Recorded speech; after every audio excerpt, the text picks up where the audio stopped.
जय हिंद दोस्तों। कल के रिजल्ट के बाद आज का न्यूट्रल ट्रेडिंग सेशन ही रहा है। हालांकि कई बार नीचे भी गया था, कई बार ऊपर भी गया था, लेकिन जो है पॉजिटिव कैंडल क्लोज किया है, क्योंकि मार्केट भी 2 बजे के बाद जो है अच्छा खासा रिकवर करके कैंडल क्लोज किया है ऊपर के साइड में ही। तो ठीक है, मार्केट की वजह से ही यह जो है आधे % की तेजी सोजलोन में देखने के लिए मिल रही है। 48 रुपये 5 पैसे इसका करेंट प्राइस ट्रेड कर रहा है। अच्छा खासा वॉल्यूम भी ट्रेड हुआ है आज 6 करोड़ के आसपास, और 276-77 करोड़ रुपए के टोटल शेयर बाय सेल हुए हैं। 33-34% कह लीजिए, यहाँ पे डिलीवरी परसेंटेज भी देखने के लिए मिल रहा है। बात करेंगे अगर रिजल्ट की, तो देखिए रिजल्ट तो लगभग लगभग ठीक ही आया था, बढ़िया आया था। मतलब लेकिन उसके बाद भी गिरावट आई थी, लेकिन थोड़ा सा वीक आया था रिजल्ट कह लीजिए। जो अनुमान था, जो बताया था कि 445 करोड़ का रिजल्ट, तो साल दर साल बेसिस पे रिजल्ट तो बढ़िया ही है। लेकिन वहीं मार्केट जो मान के चल रहा था उससे उतना ज़्यादा मतलब सही नहीं आया, तो उसकी वजह से कल गिरावट आई थी, ठीक है ना। नहीं तो ऐसे अगर देखेंगे तो रिजल्ट अच्छा आता हुआ हम लोगों को दिखा है। मार्जिन थोड़ा सा घटता हुआ नज़र आ रहा है, 17% के आसपास का यहाँ पे मार्जिन देखने के लिए मिला है, जो कि मैं आप लोगों को बताया था। अदर इनकम भी थोड़ी सी घटी है। बाकी अगर देखेंगे यहाँ पे तो इंटरेस्ट भी थोड़ा सा बढ़ता हुआ नज़र आ रहा है, पता नहीं कैसे। पहले कंपनी जो है 44 करोड़ 45 करोड़ 70 करोड़ 80 करोड़ का यहाँ पे जो है इंटरेस्ट पे करती थी, लेकिन अब जो है कंपनी जब अपना डेट पेमेंट कर दिया है, केवल 300 करोड़ का ही कर्जा है। लेकिन फिर भी जो है यहाँ पे ये समझ में नहीं आ रहा है कि 300 करोड़ रुपए पे ये इंटरेस्ट 100 करोड़ का कहाँ से आ जा रहा है। इसका मैनेजमेंट से जवाब लेना चाहिए कि 300 400 करोड़ का डेट है, तो उस पे जो है यहाँ पे इतना कहाँ से आ जा रहा है, इंटरेस्ट 100 करोड़ कहाँ से आ जा रहा है, ये मुझे समझ में नहीं आ रहा है। आप लोगों को समझ में आ रहा है तो कमेंट करके बताइए, क्योंकि मुझे भी उतना कुछ खास फाइनेंस का ज्ञान है नहीं। तो ये 100 करोड़ 100 करोड़ 100 करोड़ पिछले 3 क्वार्टर से ये इंटरेस्ट कहाँ से आ जाता है। मुझे तो सीधा पता है ना कि भाई कोई कर्ज देगा तो उस पर 7-8% 10% 12% जो भी इंटरेस्ट चुकता करना होगा वही ना चुकता करेगी कंपनी, लेकिन और कहाँ से आ जा रहा है ये मुझे समझ में नहीं आ रहा है। कमेंट करके बताइए अगर आप लोगों में से कुछ भाई होंगे जो भी लोग थोड़े से बढ़िया वाले, ठीक है ना। तो चलिए, रिजल्ट बढ़िया आया था, अच्छा आया था, शानदार आया था, लेकिन फिर भी मार्केट निगेटिव उसको रिएक्ट किया है, क्योंकि इसके 2-3 कारण थे जो मैं आप लोगों को बताया था। अब रिजल्ट के बाद क्या होता है, रिजल्ट के बाद आती हैं ब्रोकरेज रिपोर्ट। कई सारी ब्रोकरेज रिपोर्ट आई हैं, यहाँ पे भी एक ब्रोकरेज रिपोर्ट आई है, सॉरी यहाँ पे आईसीआईसीआई सिक्योरिटी की भी है एक, और यहाँ पे भी एक जेम फाइनेंशियल की या कुछ करके है, जो आगे हम लोग देखेंगे। तो ये 2 रिपोर्ट क्या कर रही हैं, ठीक है ना, उनका देख लेते हैं। तो देखिए सबसे पहले तो आईसीआईसीआई सिक्योरिटी का यहाँ पे कहना है कि सुजलोन एनर्जी के शेयर में 35% तक की तेजी आ सकती है, ठीक है ना। संशोधित इन्होंने अपना लक्ष्य मूल्य जो है वो यहाँ पे दिया है, इसको आप लोग देख सकते हो, ठीक है ना। तो कुल मिला के इन्होंने वहीं बात करेंगे तो अपना मतलब ब्रोकरेज रिपोर्ट बताया है इस रिजल्ट पे।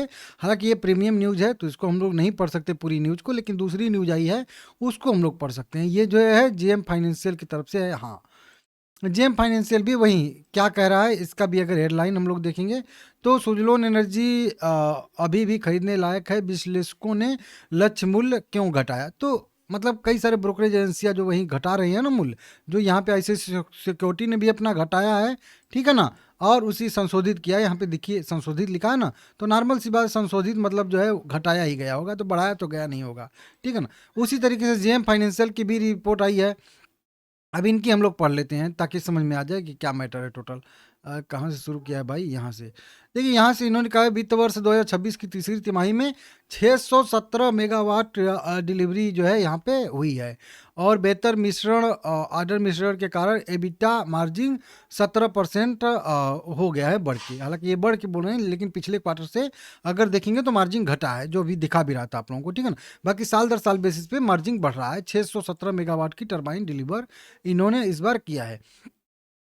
सभी अन्य बिजली कंपनियों की तरह सुजलोन को भी भूमि भूमि क्षेत्र और ग्रिड कनेक्टिविटी संबंधी समस्याओं के कारण उत्पादन बढ़ाने में चुनौती का सामना करना पड़ रहा है। तो अभी भी वो भूमि अधिग्रहण का जो है यहाँ पे अभी मैटर जस का तस है। बताया जा रहा है कि पिछले 7 तिमाहियों में, ध्यान दीजिएगा समझिएगा, पिछली 7 तिमाहियों में 3,175 मेगावाट जो है आपूर्ति की है विंड टर्बाइन की कंपनी ने, लेकिन उसमें से 778 मेगावाट उपकरण ही चालू किए गए हैं, और अभी भी कंपनी के पास 6.4 मेगावाट का ऑर्डर बुक जो है बढ़िया से बना हुआ है।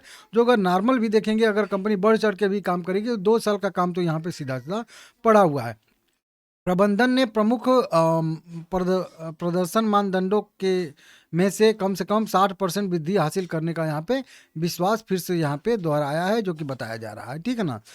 कंपनी मतलब ये जेम फाइनेंशियल फिर से कह रहा है कि 2026 में 2.5 गीगावाट आपूर्ति बरकरार रखते हुए हम वित्त वर्ष 2027 और 28 के लिए लगभग 3.1 और 3.5 गीगावाट से घटाकर अनुमान जो है अब 3 पॉइंट और 3.2 यहाँ पे करने वाले हैं। मतलब समझ लीजिए अनुमान इनका थोड़ा सा घट चुका है वित्त वर्ष 27 और 28 के लिए। क्या है, पहले इनका था कि 3.1 गीगावाट से लेकर 3.5 गीगावाट तक की डिलीवरी कंपनी पर ईयर के हिसाब से करेगी। समझ रहे हो, मतलब 2027 में 3.1 और 2028 में 3.5। लेकिन अब अनुमान घटा के कितना कर दिया गया है, 2027 के लिए 3 गीगावाट मतलब 100 मेगावाट की कटौती, और 2028 के लिए 3.2 मतलब 300 मेगावाट की कटौती इन्होंने यहाँ पे किए हैं। जैसा कि तेजी से अनुकूल होने वाली हवाएं में चर्चा हो रही है कि वित्त वर्ष 2028 में प्रति शेयर आय 25 गुना के आधार पर हम जो है यहाँ पे मतलब 25 के पीए दे रहे हैं। ठीक है ना, प्राइस टू अर्निंग रेशियो, और 64 रुपये का ये जो है टारगेट दे रहे हैं। पहले 70 रुपये का दे रहे थे, जो मैं आप लोगों को बताया था। खरीदे रेटिंग अभी भी इनके तरफ से बरकरार ही है, तो इसको देख लीजिएगा, इस तरीके से आया है। सेम इसी टाइप का कह लीजिए कि आईसीआईसीआई सिक्योरिटी का भी अपडेट ही है, उसको भी आप लोग चाहो तो जाके देख सकते हो। हालांकि आईसीआईसीआई सिक्योरिटी का मैं यहाँ पे थोड़ा सा सर्च करने की कोशिश किया हूँ, तो वहाँ पे भी वही चीज़ बताया जा रहा है कि सिक्योरिटी को लक्ष्य और अनुसंधान अनुशंसा जो है बाय रेटिंग बरकरार रखी है।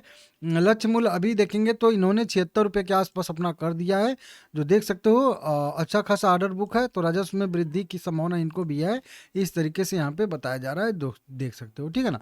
तो ठीक है भाई, कुल मिला के थोड़ा सा अभी कह लीजिए कि जो ब्रोकरेज रिपोर्ट निकल के सामने आ रही हैं वो थोड़ा सा निगेटिव आ रही हैं, और उसका कारण पता भी है आप लोगों को थोड़ा सा कि रिजल्ट अनुमान के हिसाब से नहीं आया है।